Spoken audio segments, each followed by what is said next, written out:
청소년 여러분 안녕하세요. 이렇게 영상으로 여러분들을 만날 수 있게 되어서 반갑습니다. 오늘 여러분과 삶 속에서 어려움을 극복하는 방법이라는 주제로 이야기를 잠시 나눠보려고 합니다. 코로나로 인해서 청소년들의 삶에 큰 변화가 생겼습니다. 특히 청소년들의 마음에 큰 영향을 미쳤는데요. 우울, 무기력함, 외로움, 소외감을 호소하는 청소년들이나 자해, 자살과 같은 극단적인 선택을 하는 경우들도 종종 있습니다. 하지만 코로나 때문에 힘든 게 있니? 라고 물어보는 어른들은 그렇게 많지 않죠.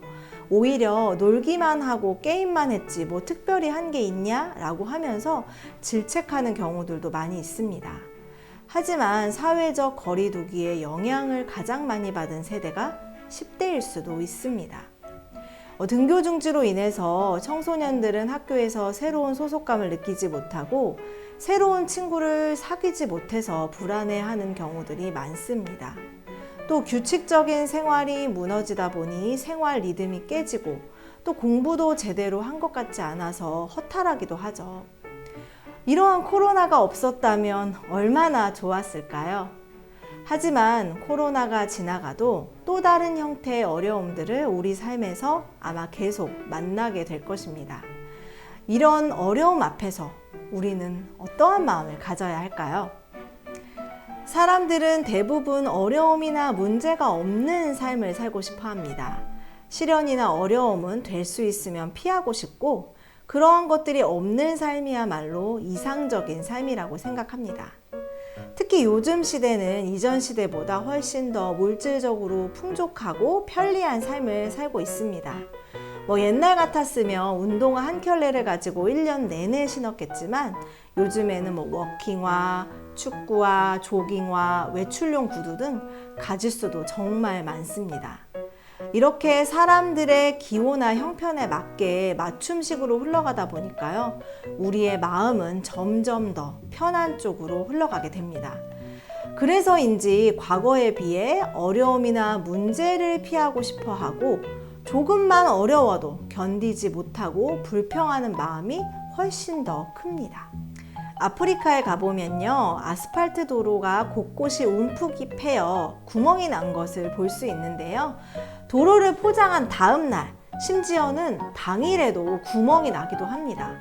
이 아스팔트 도로를 깔 때는요, 아스팔트를 수십 센티미터 두께로 깔고 큰 롤러로 여러 번 왔다 갔다 하면서 단단히 다져줘야 하는데요. 하지만 아프리카에서는 이 아스팔트를 두껍게 깔지도 않고 또 단단히 다지지도 않습니다. 그러다 보니 비가 오거나 차가 몇 번 지나가다 보면 금방 구멍이 나버리는 거죠.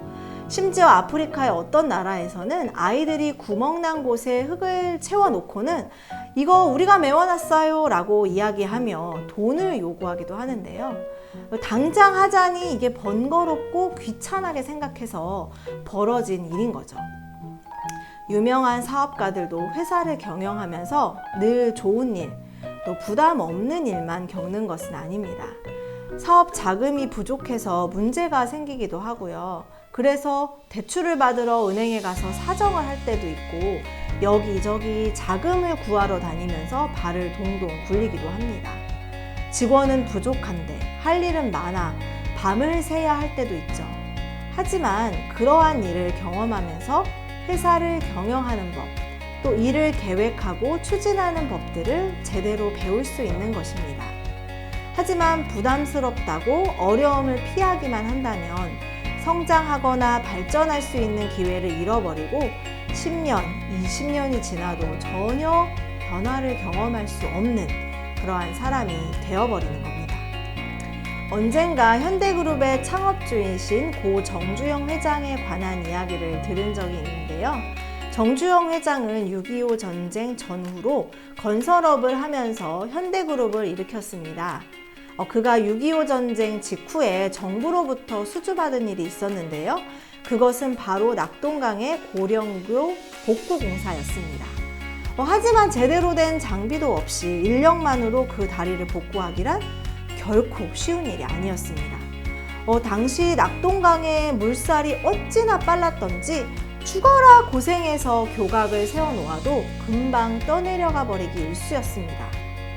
저는 도저히 못하겠어요 라고 도망가는 직원들을 다독여가며 그는 공사를 계속했습니다. 이렇게 근 2년간 갖은 고생은 끝에 공사를 마치고 나니 엄청난 적자가 나버리게 됐습니다. 기차를 타고 서울에 올라와 비서에게 우리 집으로 가자고 했더니 전혀 모르는 곳으로 그를 안내했습니다. 공사 대금을 마련하기 위해서 살던 집을 팔았던 거죠. 조그만 판잣집에 살고 있는 가족들을 부둥켜 안고 그는 한바탕 통곡을 했습니다. 그러한 어려움 속에서도 신용을 지키기 위해 끝까지 공사를 마무리한 정주영을 정부 공무원들은 다르게 보기 시작했는데요. 정주영 저 사람은 손해를 보더라도 맡은 일은 어떻게 해서든지 마무리한다라는 평판이 퍼졌고, 사람들은 너도 나도 정주영에게 일을 맡겨 현대그룹이 크게 성장할 수 있었습니다. 늘 편하고 부담 없는 삶을 산다면 우리는 아마 작은 문제도 이기지 못하고 작은 불편도 견디지 못하는 약한 존재가 되고 말 것입니다. 청소년 여러분, 지금 혹시 여러분 앞에 부담스러운 일이 있으신가요? 아니면 하기 싫은 일이 있으신가요? 여러분 인생에 어려움이 찾아와도 늘 편하고 부담 없는 일만 하며 살 수는 없어 하고 그 어려움을 극복하고 이겨내는 마음을 가지고 있다면 여러분은 그 어려움 뒤에 찾아오는 기쁨을 맛보실 수 있을 겁니다. 그러한 경험을 한 번, 두 번 하다 보면 여러분은 작은 일에도 감사하고 그 과정에서 지금 여러분보다 훨씬 더 성장하고 변화하는 삶을 살게 될 것입니다.